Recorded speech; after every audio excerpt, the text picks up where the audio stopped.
người chồng yêu em, một mái ấm gia đình đôi ta, cùng em rất chia buồn vui. Ngày đầu tiên mà ta có nhau, em sẽ là cô dâu của ai.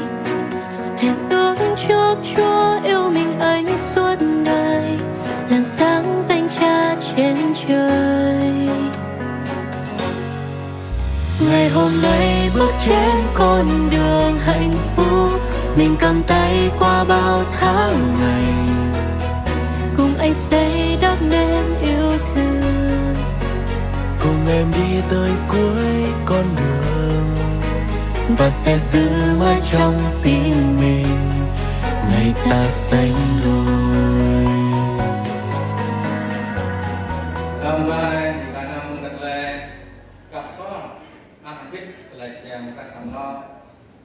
Tua kalah nungge,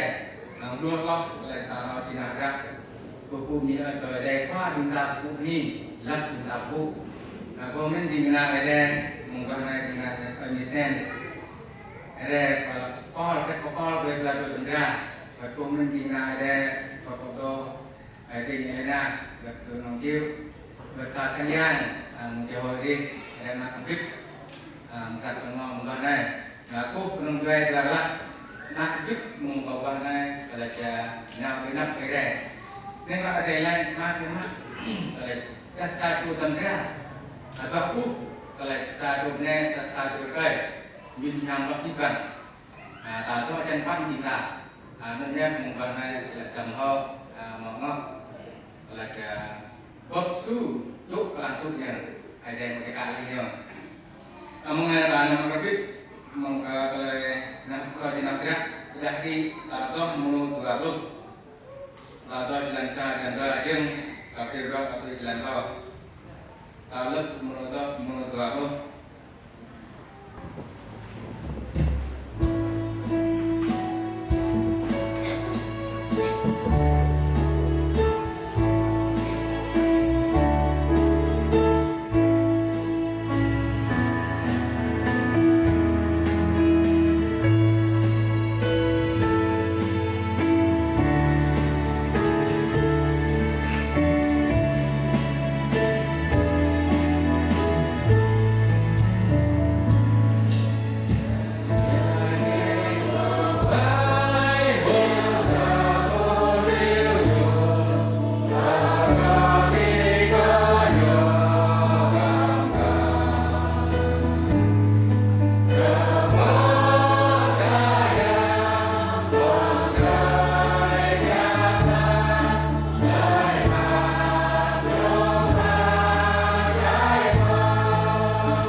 kali juga dak di mana yang kita kabaran kita ada mana momen kalau betul bagi itu kita kalau tua jo tendra mau tu men salah yang mau perdah lah kalau khap tuanya mengperunjai lima lantaran lah atau men sang SMS yang belang kalau khap tuanya kalau ada cekak sama mangun telah tôi cái xem F2 này lại telah hồi đôi groupของตัวtâm hậu về mong ngọc này thường thường là taจะxemมือcủa con là làm các năm đến lâu lên đã cũng năm lần đã thuần semua dua này lại giờ không một lời tục tập mong ngọc ngàn ra tao lo cái xem ba thuần mà group cái này telah jadi tak tekol telah long group telah kena group semua telah khắp dua jadi về để do nâng người nhạc cho tập đoàn của mùng này clip hiện tại đây mong sang các cụ mà không biết ở giờ cho tầm đạt đó này nên người ta thâu mà là bị đau vùng đôi đau trong giờ đó là một ship là tập đoàn kalau dengan momen telah mong pernah kalau tinggal nya telah pet pokok kedua atau kedua ni lah pada ben lại như hơn thu dài như kết hôn atau về kedua ni lah rene telah intuk cái này về cái telah lần đó nhà tôi ưu tiên cái nàyว่าsama về cái sang thế là dia này di kena di pesip paklak telah khap tuan jinjung cái này mừng đây nè còn nghe đây tidak làm cái này là tôi rồi chào lại cô với lần ở bên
quay nhá bây giờ cô cũng đã khắp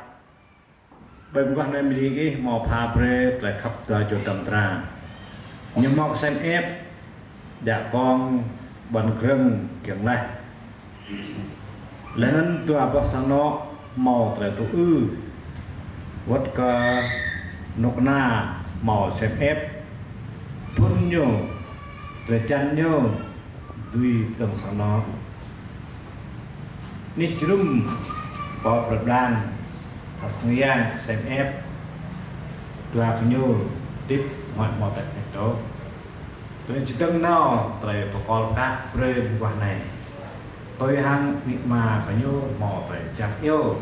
cũng vòng trong duệ hàng giọt rót một sầm giang lợn đảo qua này kén cơ tố kèm con các về toàn chỉ tổng ra mới cứ sắt bút rẹp như này kèn no từ chừng cùng phúc còn ni là nên có tạ săn kiếm nó có khác và cho tầm ra muốn này mà có cái pha bre lại thì nhà đi có sáng nó nung về và các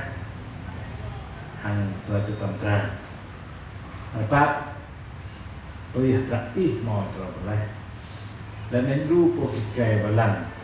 rót tôi ra liên ra nó mò của tôi mò cùng pro mò tập tỏ tạ tâm hàng còn cả năng nhân nhằm ít của lòng lò trở về khi bằng mặt của bà tôi giảm nó ít hàng về còn này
do có đun nhớ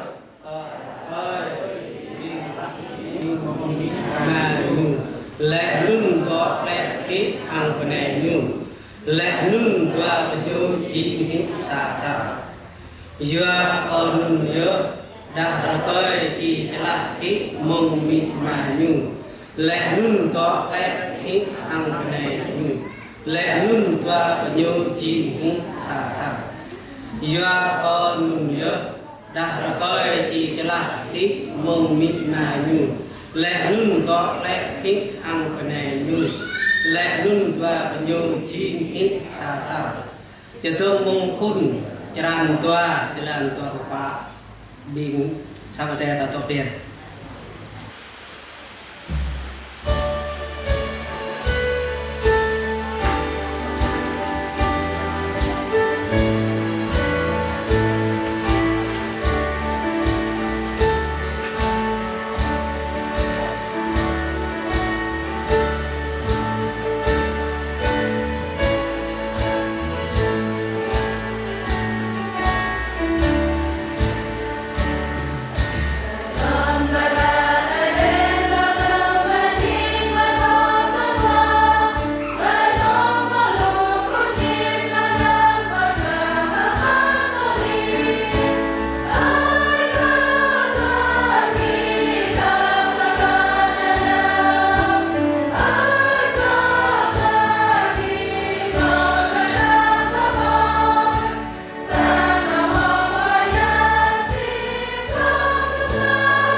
chỉ nào hút có tờ lại để nhé bình tả tức không có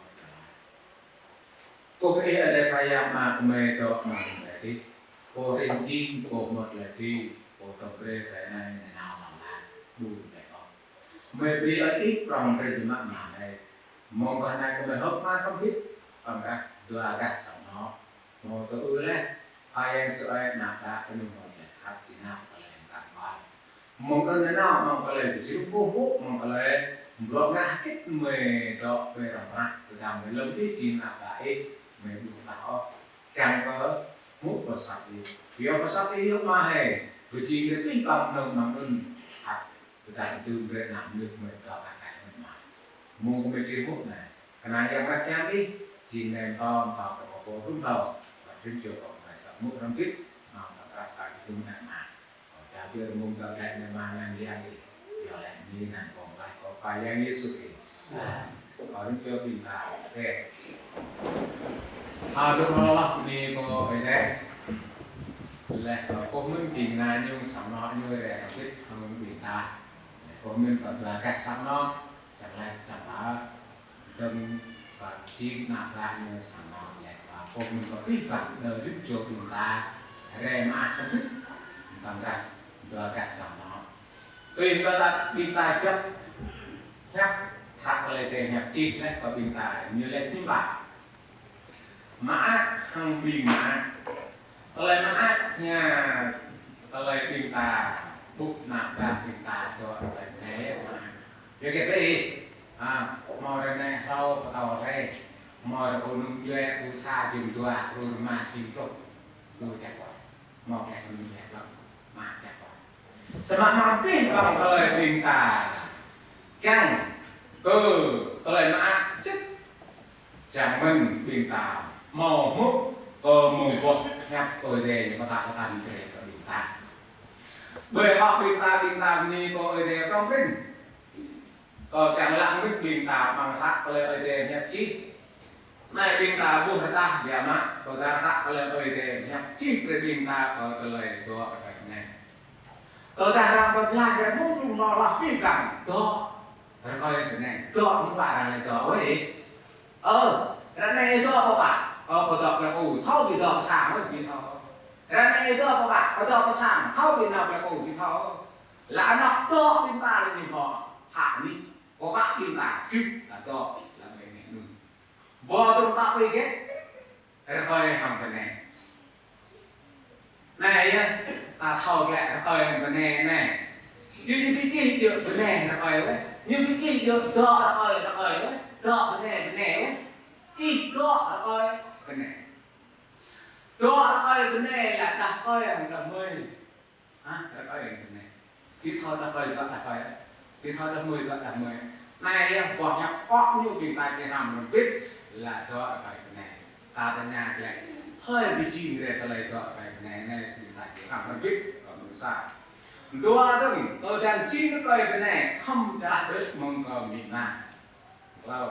tôi đang cái là thế không đua nhà thì cần biết chi xả này bình tài cái nào không biết mong phất nhường hơi cổ chi này ta lời cho cái này cả bộ cả đó mặc này chim ở đây bộ ấy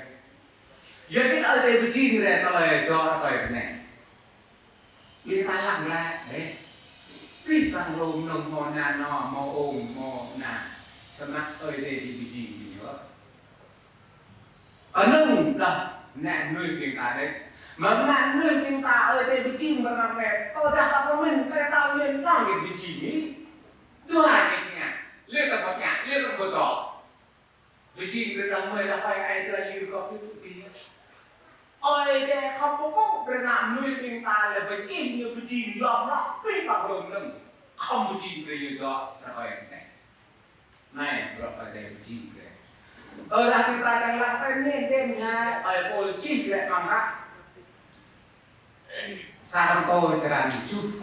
thì lần xa lúc thì lần ba là nó là có là làm biết bồi bắt tắc lẽ và lời cho cái này ít cái này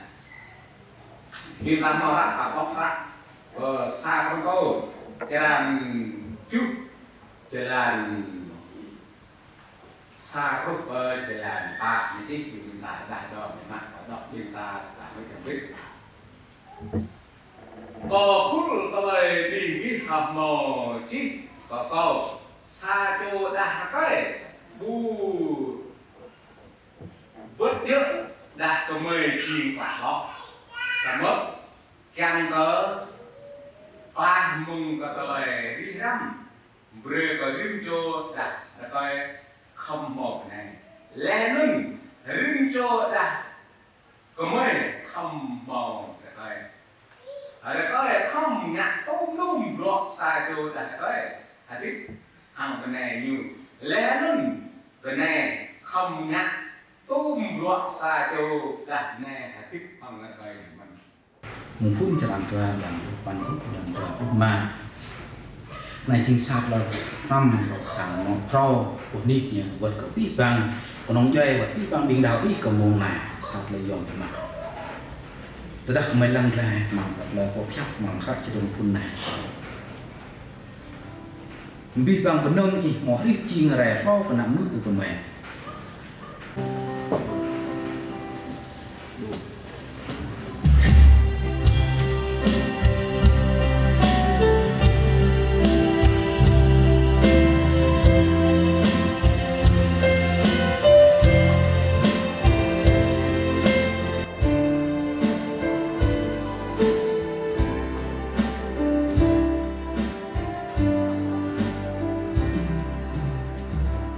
Go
nó có cơ đề của người làm ra của các vị ban nó được ra của cơ là cho làm ra môn học bình ta phút rung ngủ này để nặng giang đi đây giang có co về và cho làm ra môn phút học hàng ngọc cái này chỉ góp đưa cho về mặt về đặt giang ô rừng chinh giang nó to và mình ta là liên góp gom là vài dạng tích nào cho nên nhớ có chinh về con dạng nó còn khác chinh về tích về này như chinh dạng nó còn khác và đặt giang để đặt công duy này khắc thì chắc để nó về tiếp non non được đoạn nào giúp tôi làm thầy để học bài có khi có con cắt về qua cho tận ra con học hàng đầu ngọc giá có về mò về tự tư đấy không lo mà được ra và sang mô mình gây bất sai đen và giang một cái chén ép và nhô một này cho để nó rồi kết cơ để đặt nước na còn phải mò mà trên đặt lên còn một đặt chúng ta nhô màu về tôi ư về phát mưu chú của tôi lơ có chút là năm đủ mà cô tích năm lần anh em xá xử hết có chim chim na đây đây có ngắt hết có bê và chỗ cái nhu đó tôi đặt phun nào về ở nhà Việt Nam có về thực làm giải quyết những vấn kia kau yang pokok betul dia mah kau kami ma tak kau itu này chính mít mà cả phụ học mò phải tu ư bre nà tăng nhung học đọc ra ngọc nếu mình đưa cái mò tu ư bre nà và cái đọc phần ngọc kia mà cái này có mít ma cái làm mày này chính mít ma cả phần ngọc mò tu ư bre nà ra nhung ngọc đó có tâm của học nếu mình cái tu ư bre nà cái cả cái đó là gì mà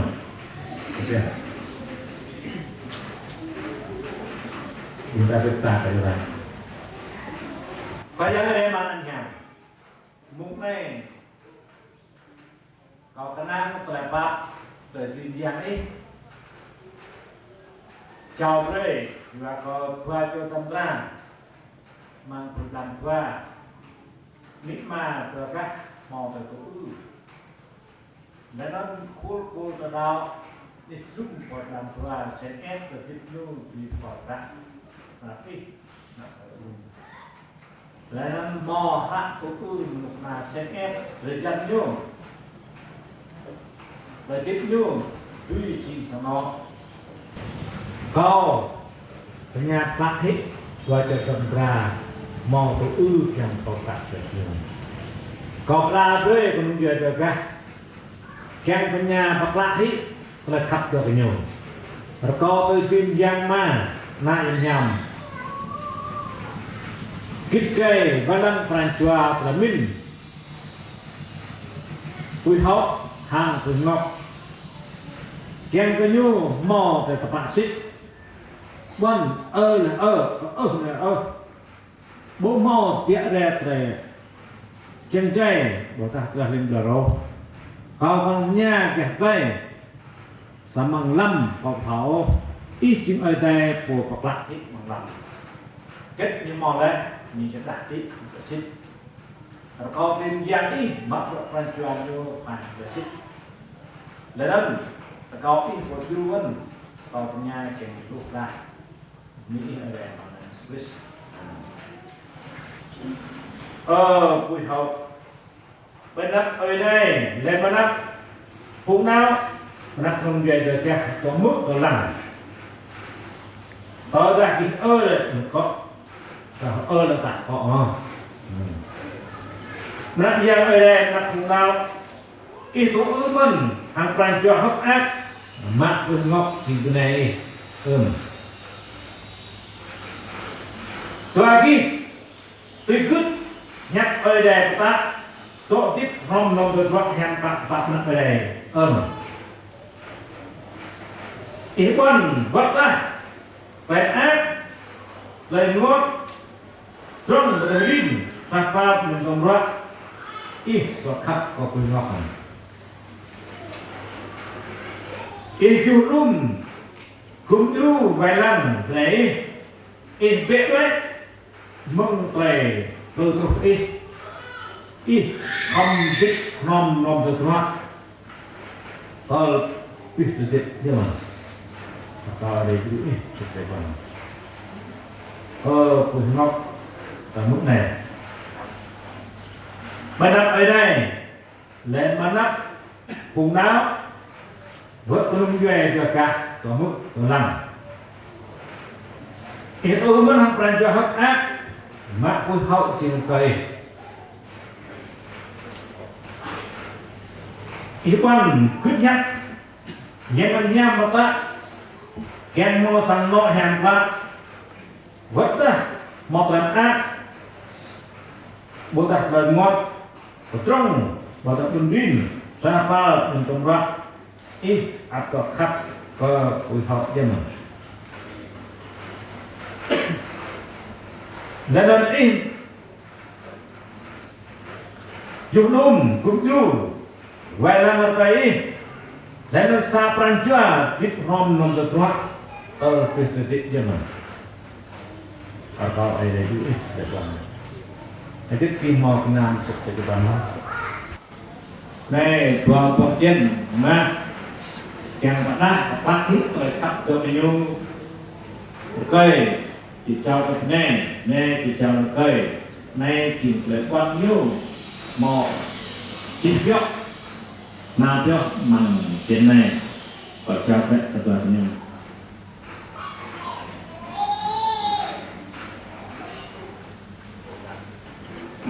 Đến đây cũng sẽ tới khắp mà trên một hành trình này rồi có bạn nằm ở đây có đủ ra nhưng mà nằm đang ở này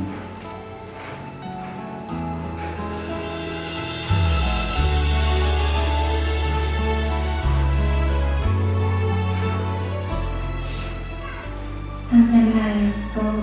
rất lời có khách mà yêu cầu xin phải con có thằng lúc anh ok cô đang được tình có gian nhiều ma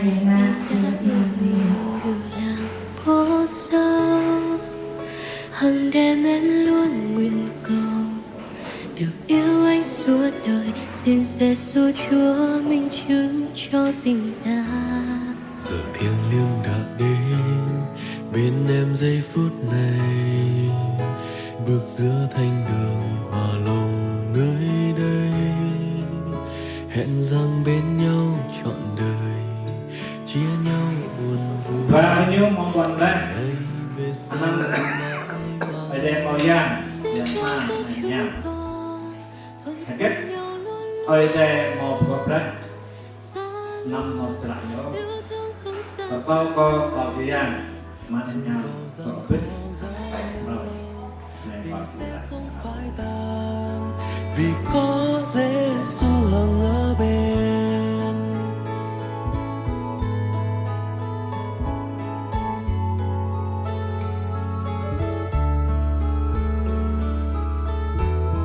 từng ngày trôi dần mau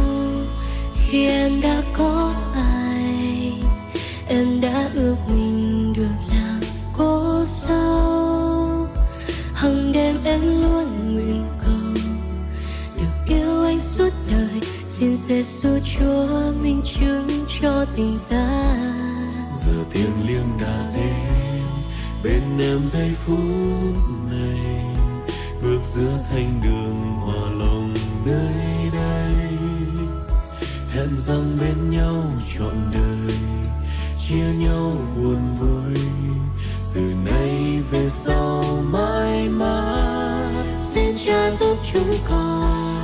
thuận phục nhau luôn luôn và luôn yêu thương không sao dài. Dù bao gian khó gió mưa, tình sẽ không phai tan vì có Giêsu hằng ở bên. Xin Cha giúp chúng con.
lo việc đi lại cô cũng đây đây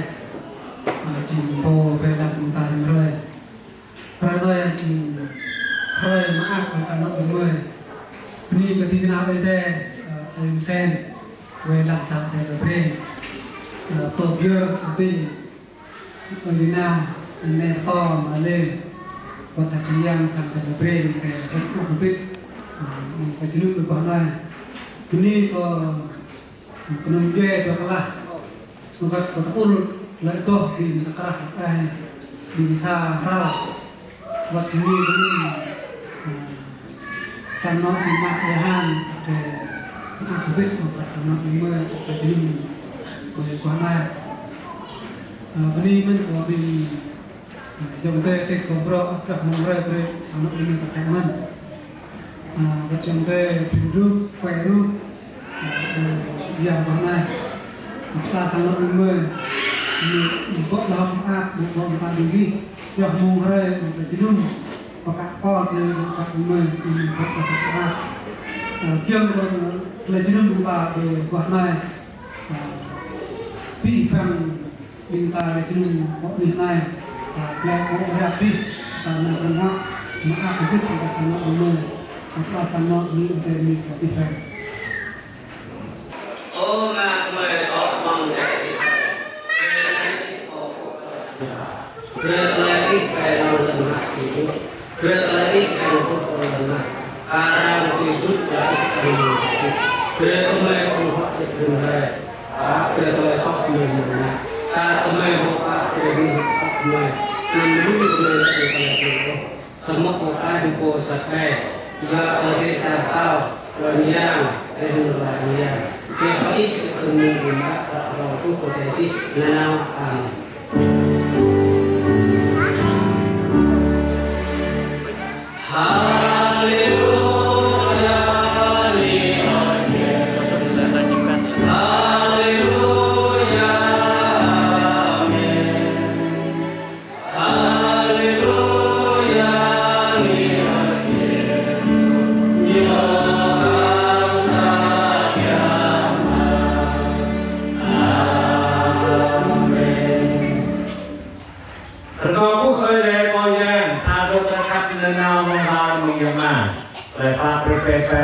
Yang disebut melalui komitmen untuk sama perahu. Jika jalan kelanjut tujuan ke sama perahu di kampung saya, maka terkapi pada jika mereka kalau Yesus mereka. Amin.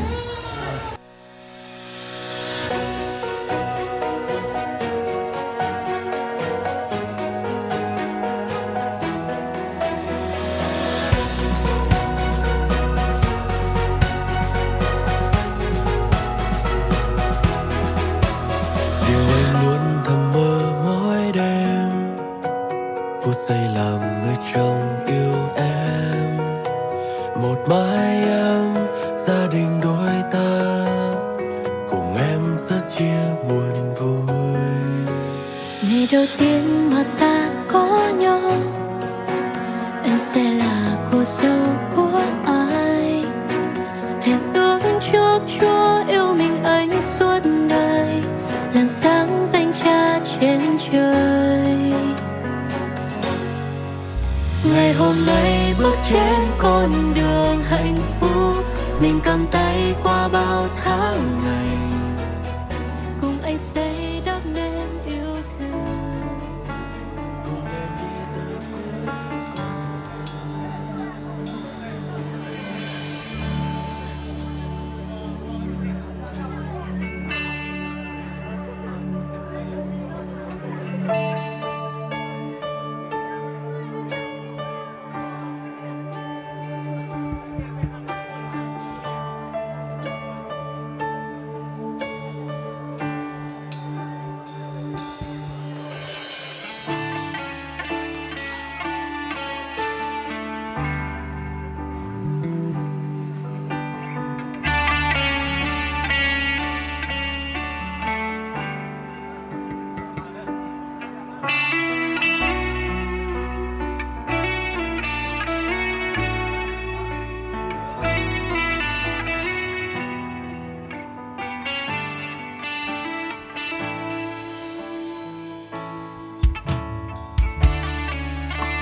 và chiều trời Kính thưa quý vị thân mến, thập giá tình yêu hôn nhân là một đề tài muôn thuở mà Chúa Ngài đã ban tặng cho mỗi con người chúng ta. Cuộc sống nhân sinh sẽ trở nên vô vị nếu trên đời không có tình yêu. Như vậy ngày hôm nay, tháng này và năm này, chính cái tay thân khiết của Ngài đã ban tặng cho tình yêu thật đẹp, lộng lẫy và thăng hoa nhất. Họ chàng trai đi làm phong độ đã khoác cho mình một trang phục trong ngày cưới, thưa quý vị. Đó là chủ rể Bùi Hậu. Bên cạnh đó không kém phần long trọng và lộng lẫy yêu kiều, nếp na, xinh xắn nhưng hậu. Đó là cô dâu Bùi Hồng Ngọc đã toát ra một vẻ đẹp truyền thống của người con gái Việt Nam chúng ta, thưa quý vị. Như vậy là ngày hôm nay, giờ phút này chúng ta đang thấy nụ cười đầy quyến rũ của đứa bạn trẻ của chúng ta đang dìu bước lên sân khấu đầy hạnh phúc ngày hôm nay. Xin quý vị một lần nữa chúng ta đã có mặt hôm nay xứng đáng dành thêm một tràng vỗ tay thật lớn, thưa quý vị. Lần đầu tiên bước bên nhau, trái tim chợt dâng lên những thanh âm rung động. Nhẹ nhàng anh nắm tay em, làm con tim em chợt thấy xuyên xao nhớ nhung. Từ giây phút ấy em Cùng đến cởi đài, cùng ly cái tình na tay vật cả rím trôi sang đài tài chế, và đi cái đi vào tài chế. Tuan là sân phò bằng thế này. Tôi tự từng bởi cửa là bởi đi long lại khắp tua cho sân phò bằng ở thế này. Bởi đi bằng một vị nơi bởi đi lại khắp của sân nọ này chính của tua cho bình ta gặp yêu nạ mon nạ cho nạ ba bình ta của tâm hậu hàng mọ ngọc. Lâu thì tua nhà một căn bằng thun plan lòng lăng lê căn nạp tạp. Rạng này hàng tờ lây trong tờ ư mi yang khoai yang bình ta vào cùng lúc pha với cái tua anh rất một này. Hàng tờ lây lúc nào tờ cỡ chê anh ăn có nhiều bề. Hai chạy vô càng và hiếp chôn đào tuôn nương bởi nắp có nhiều bằng ở thế này. Ta bố lực của tôi nhờ cho thầu bên ao hiang lạ bằng thun plan hiang lạ hay cạm còn bằng thế này. Thì có hiếp chôn ta sắp tung ta bỏ bên cái tôi cho xem nào phong mày bằng tiếng Anh phong lắng. Cùng đây cởi đây cùng này có bí bằng mình ta.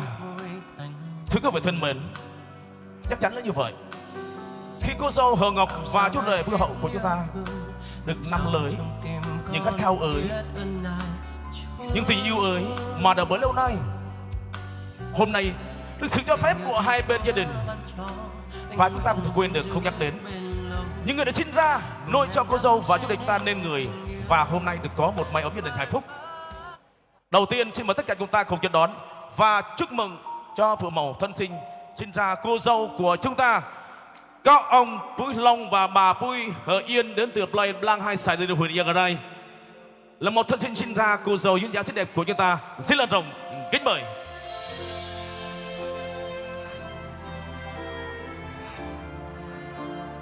Ta thấy chúng ta bằng thế này,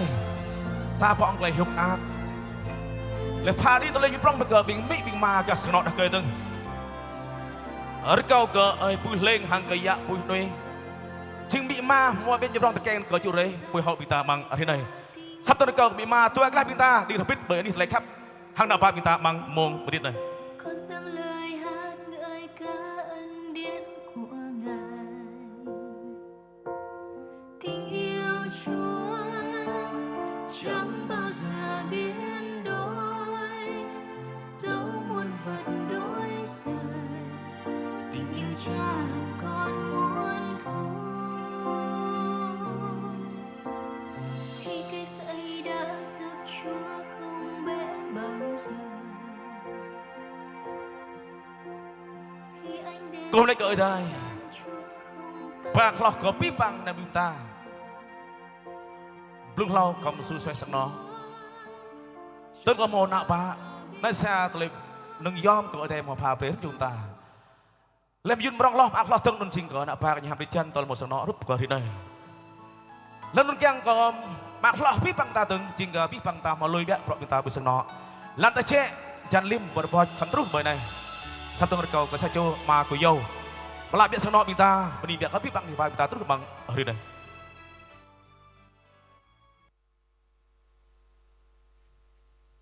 Plung lo pier dit lai ko pu ni oi ko ai dai jing po velak bing ta rim roi. Ra noi jing roi ma ak ko tkrah sang no bing me. Na ba bing me jing mo sang no tro. Bni ko sang ở đây ni plei dang tua. Ting na ở đây vật phong sang ở đây một cặp con một kiềng lên bởi dòng quán này bên này cứ yết kêu nè hoa con đuôi mẹ từ tuồng là bình kỳ mũ nhập lời chặt eo bình mười rồi này pio muông rồi bình kỳ rồi học mà ác bình mười rồi này tại bội nhã rồi bình kỳ bình mười bị một lời kết ô là lẹ nua cái bình kỳ có ở đây pha bệt lời nước nua cái bình kỳ rồi gạt lon một lời nước nua lời làm chỉ chân thì mà bội là lẹ rồi bình ta rồi này bình mười bọt là học mà ác bên này cái bình kỳ prong brin trước có lời phép bụng này ôi mọi người có bình ta rồi này lời bông họa bình ta tao họa nàng blang mà ác không biết cả sáng nội bình mười còn như ở đây như có vi bằng. Thưa quý vị thân mến, và một lần nữa chúng tôi xin cảm ơn đôi lời phát biểu rất đầy ý nghĩa của gia đình hôm nay, cũng như sự cảm nhận và lắng nghe của tất cả các vị quan khách. Và theo sự nhu cầu gia đình muốn thông báo tới tất cả các vị, tiệc cưới hôm nay là bên con cái của Chúa và chúng ta không dùng đến bia rượu. Mong tất cả các vị hãy sức tình cảm cho gia đình và người làm chương trình của tôi. Cô bên có mà cô dâu một là bia cái sao nó đã rẻ tu nôm le, bí bằng tàu tùy mỡ, lại có mặt bích cái sao nó đã phá cái nhiều bằng ở đây này. Và thưa quý vị thân mến, cháu có lẽ rằng đằng sau lời phát biểu đầy đủ ý nghĩa của bố cô dâu hôm nay. Và hôm nay là ngày 17 tháng 7 năm 2025. Chúng tôi xin long trọng thay mặt cho nhà hàng Hồng Anh và chính quyền địa phương và hai bên gia đình xin tuyên bố bên lễ thần hôn của cô dâu Bùi Hồng Ngọc và chú rể Bùi Hậu xin mang phép được bắt đầu.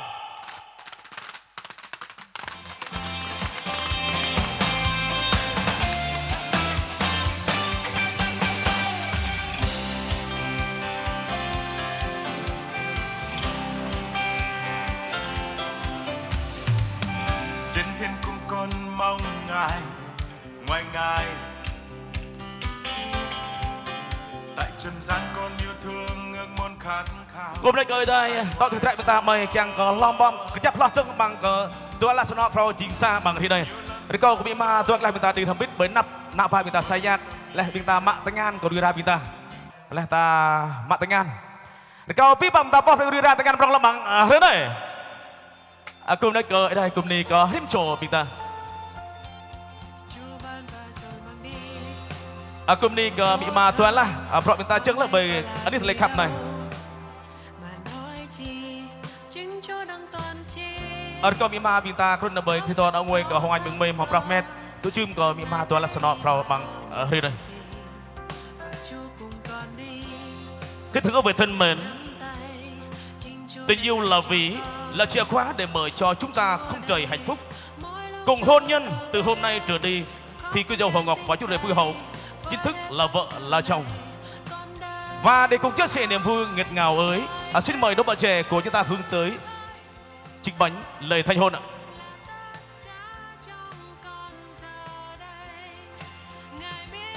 Mang mô bít nơi anh đi xin sẵn ở bầy cả hoành bình mê mò biểu bê cơ xa phở bánh bộ ông lê hiam thực ăn lấy xa phở bánh nè mình nhưng bù phá đá xa phở cơ anh đi lấy khắp và chôn ràng ta lâu tí là chẳng mang rạp này mò thủ mạ các em sao bánh này rung có tu sao bỏ sang chẳng chập lo từng bằng lại khắp của tôi nhiều. Xin cảm ơn cô dâu Bùi Ngọc và chú rể Bùi Hậu đã cùng vòng tay yêu thương để kết bánh.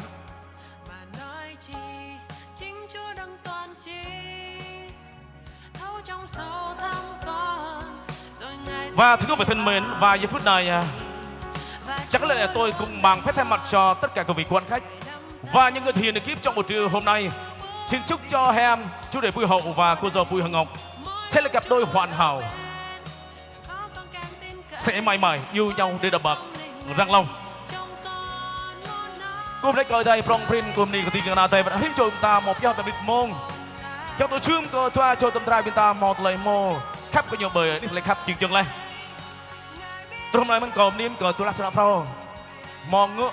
hình cờ đi sinh sản ở bay Hồng Anh bừng mê cam sinh sản ở bay và phải có biết bằng đi pha bên ta tay chế bừng hoa đã biết cái sân phao bằng ở đây này các em có kèm làm cờ đi sinh sản ở bay Hồng Anh trong tôi viên về hiếm cho chúng ta bừng hoa lấy nước noa nhằm đi chân bằng ở đây này.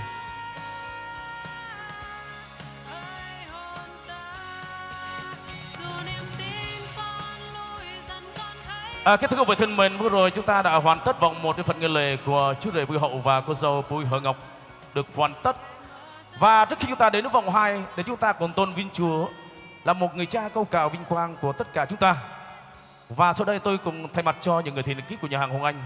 và đặc biệt ban nhạc của Phố Núi chúng tôi xin gửi tới quý vị một ca khúc được mang tên rất quen thuộc, ca khúc được mang tên Hai vui tay vui reo mừng lên.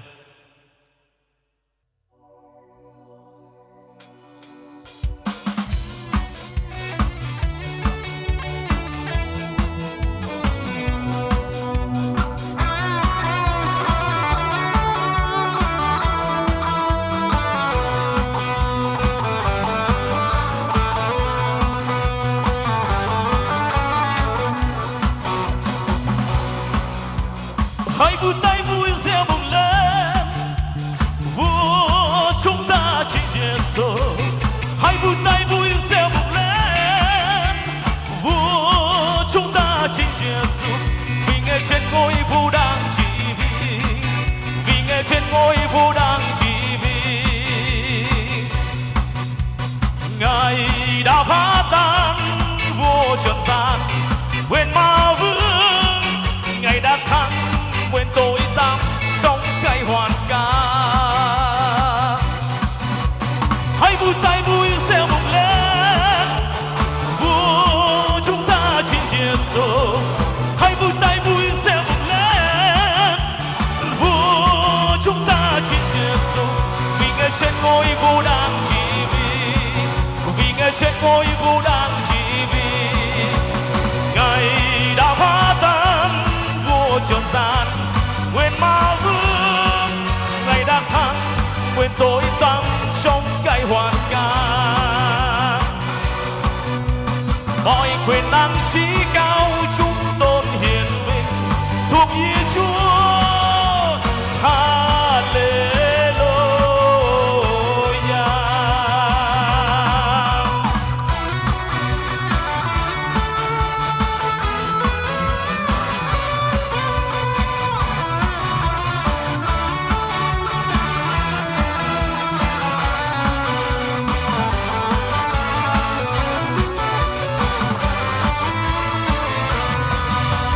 Hãy vui tay vui reo mừng lên,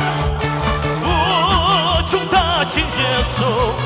Hãy vui tay vui reo mừng lên,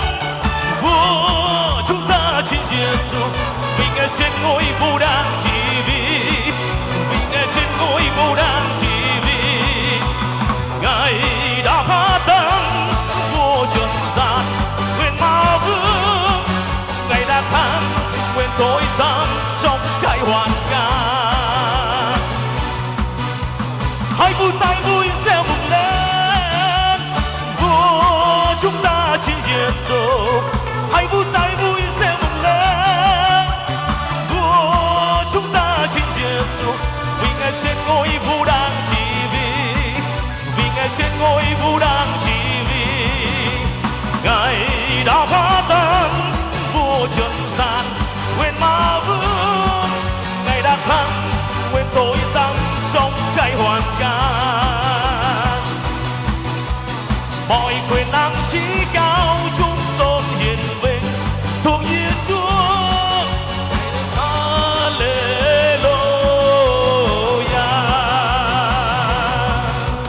Hãy vui tay vui reo mừng lên, vua chúng ta chính Giêsu. Hãy vui tay vui reo mừng lên, vua chúng ta chính Giêsu. Vì ngài trên ngôi vua đang trị vì, vì ngài trên ngôi vua đang trị vì. Mọi quyền năng trí cao tung trốn hiển vinh thuộc như Chúa. Hallelujah.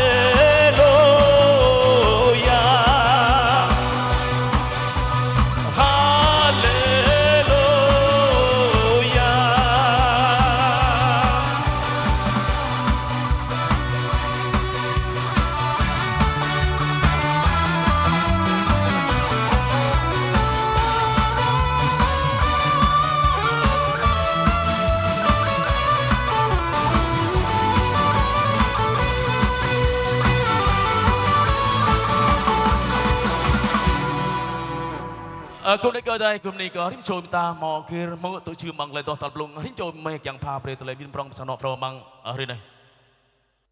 sắp tới tao thể trạng ta chẳng bật lên mang có bọn ta câu có tập bồ yun xoang mang rắc rắc terus mong play bằng tua kita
băng qua buồn làng gần xa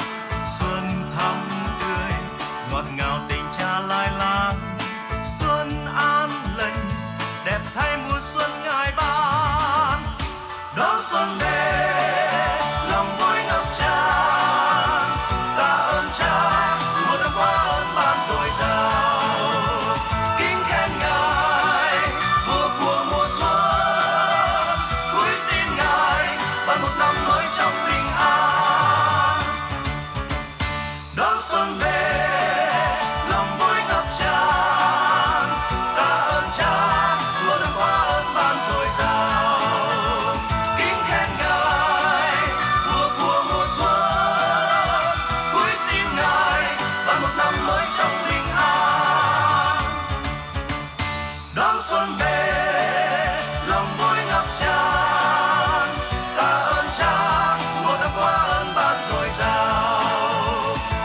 Thật tuyệt thời một người nữ từ nhà cha chi ấy,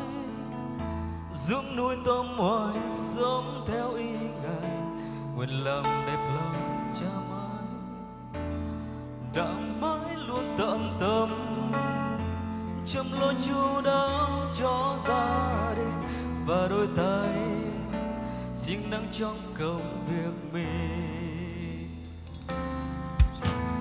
Nàng vui vẻ hàng nâng đỡ người cầm bao khốn khó, phước cho những người trái tim như nàng, dịu dàng và lòng đầy khôn ngoan, tiếng nói lời yêu thương, luôn quan tâm đến mọi người ngày đêm vẫn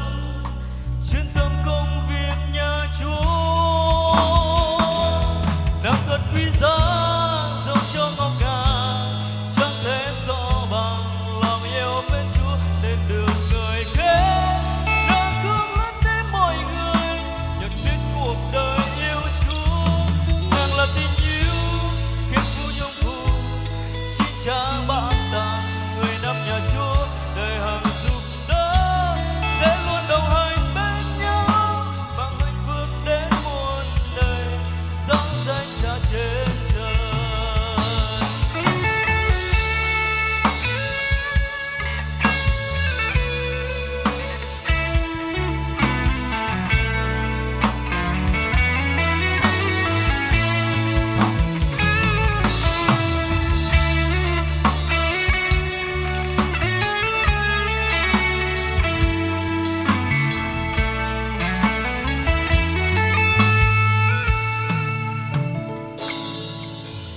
Thật tuyệt thời một người nữ từ nhà cha chi ấy, dưỡng nuôi tâm hoài sống theo ý ngài, nguyện làm đẹp lòng cha mãi, nàng mãi luôn tận tâm chăm lo chu đáo cho gia đình và đôi tay siêng năng trong công việc mình. Nàng vui vẻ hàng nâng đỡ người cầm bao khốn khó, phước cho những người trái tim như nàng, dịu dàng và lòng đầy khôn ngoan, miệng nói lời yêu thương, luôn quan tâm đến mọi người ngày đêm vẫn chuyên tâm công việc nhà Chúa. Nàng thật quý giá dẫu cho ngọc ngà, chẳng thể so bằng lòng yêu bên Chúa nên được người kế. Nàng thương lớn đến mọi người, nhận biết cuộc đời yêu Chúa. Nàng là tình yêu kiếp như phong phú, chi cha ban tặng người nắm nhà Chúa, để hằng giúp đỡ sẽ luôn đồng hành bên nhau, mang hạnh phúc đến muôn đời, sáng danh Cha trên trời. Nàng thật quý giá dẫu cho ngọt ngào, chẳng thể so bằng lòng yêu mến Chúa nên được người kế. Nàng hướng đến với mọi người, nhận biết cuộc đời yêu Chúa. Nàng là tình yêu kiếp như phong phú, chi cha ban tặng người nắm nhà Chúa, để hằng giúp đỡ sẽ luôn đồng hành bên nhau, mang hạnh phúc đến muôn đời, sáng danh Cha trên trời. Sẽ luôn đồng hành bên nhau, mang hạnh phúc đến muôn đời, sáng danh Cha trên trời.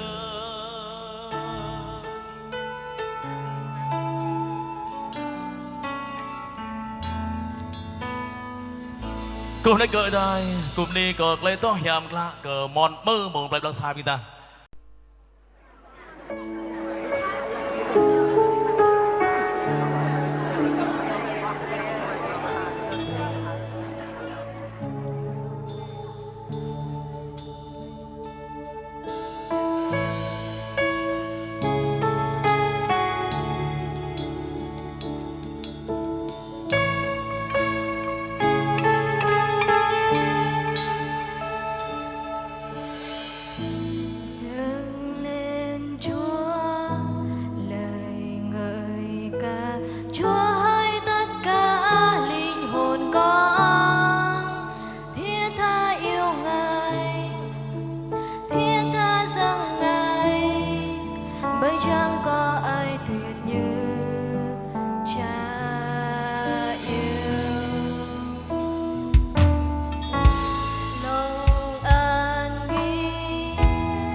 Công thấy cỡ đây hiếp chúng ta mò mỡ sạc lên to cờ thu.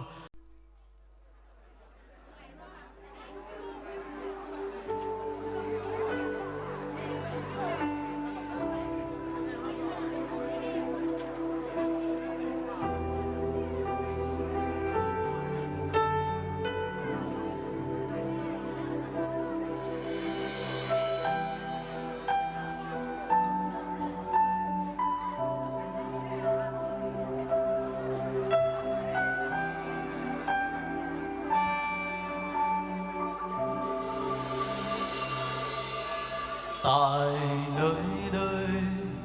lòng thương xót Chúa người chỉ không phai. Tại nơi đây nguồn ân điển Chúa thật rộng sâu thay. Tại đó nơi con tìm thấy yêu thương tràn đến như sông tuôn đổ trên con.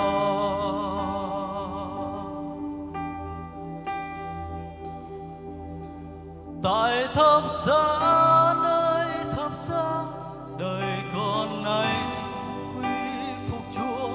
lòng con tôn thờ Ngài, lòng con nơi suy tuôn. Tại nơi huyết Chúa tuôn đổ,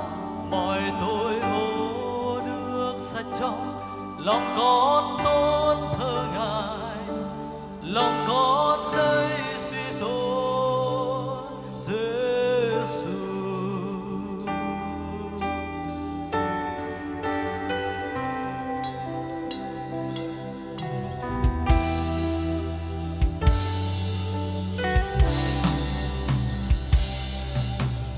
Tại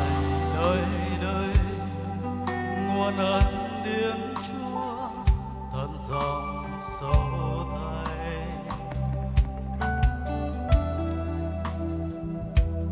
Và tâm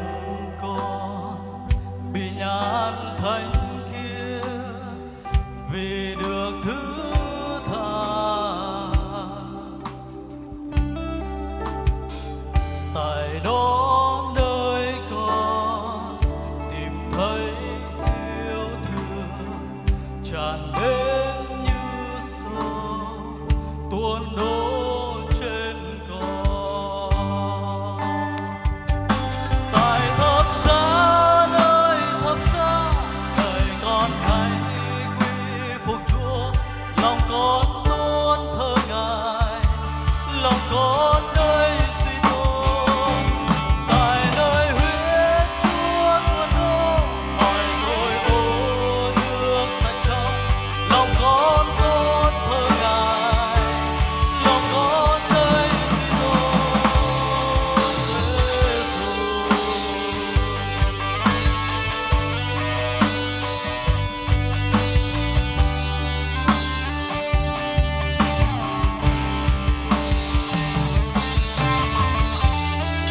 Nhưng khi Đức Chúa Trời tỏ lòng yêu thương Ngài đối chúng ta, khi chúng ta còn là người có tội, thì Đấng Christ vì tội chúng ta mà chịu chết. Đây là hy vọng con, đây nơi thánh của Chúa. Con cúi tôn thờ, con quý phục Ngài, cánh tay Chúa rộng mở đến để cứu rỗi con. Con cúi tôn thờ, con quý phục Ngài. Đây là hy vọng con, đây nơi thánh của Chúa. Con cúi tôn thờ, con quý phục Ngài, cánh tay Chúa rộng mở đến để cứu rỗi con. Con cúi tôn thờ, con quý phục Ngài. Tại thập giá nơi thập giá đời con này quy phục Chúa, lòng con tôn thờ Ngài. con đây suy tôn tại nơi huyết Chúa tuôn đó gọi tôi ô nước sạch trong lòng con thơ ngài lòng con đây suy tôn tại thập giá nơi thập giá đời con này về với Chúa lòng con thơ ngài lòng con đây suy tôn tại nơi huyết Chúa tuôn đó gọi tôi ô nước sạch trong lòng con thơ ngài lòng con đây suy tôn Giêsu.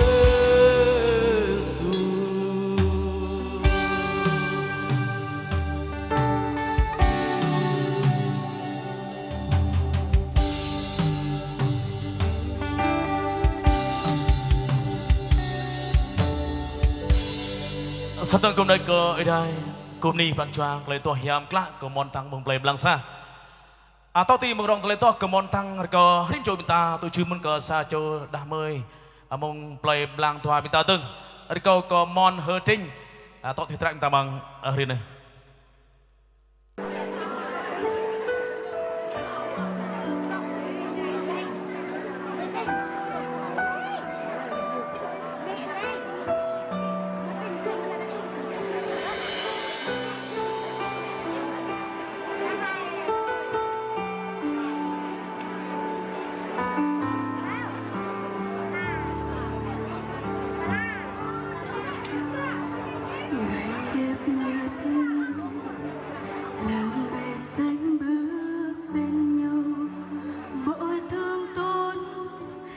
Trái tim đã được Chúa chữa lành,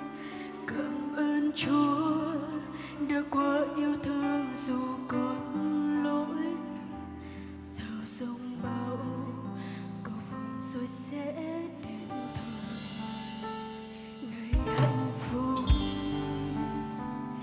là ngày anh đến bên em, cảm ơn anh đã khiến trái tim em biết rung động, không sợ hãi bao nỗi cô đơn giờ đây tan biến, bởi tình yêu của Chúa đã tiếp cho em niềm tin. Tình yêu đẹp đẽ nhất trên đời là khi mình kết nước muôn đời trong danh Giêsu. Mình yêu nhau và bên nhau không rời, có Chúa dần dần ở giữa câu chuyện tình yêu hai chúng ta. Tình yêu ấy có Chúa chắc sẽ mãi luôn bền lâu. Ngày em đẹp nhất ở trên đời là khi mặc váy cưới trắng tình, bên anh là Chúa Giê. Ta bước vào đền thánh chờ tuyệt vời, trao nhau trích nhân. Ta khắc ghi chuyện tình yêu trăm năm, ngày hạnh phúc đẹp nhất vì có anh trong cuộc đời.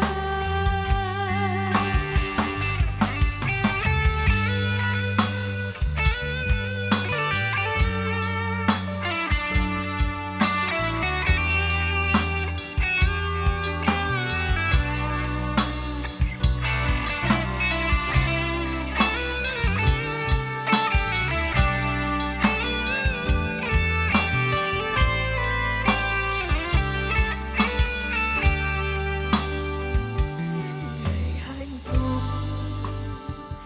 là ngày anh đến bên em, cảm ơn anh đã khiến trái tim em biết rung động, không sợ hãi bao nỗi cô đơn giờ đây tan biến, bởi tình yêu của Chúa đã tiếp cho em niềm tin. Tình yêu đẹp đẽ nhất trên đời là khi mình kết nước muôn đời trong danh Giêsu. Mình yêu nhau và bên nhau không rời, có Chúa dần dần ở giữa câu chuyện tình yêu hai chúng ta.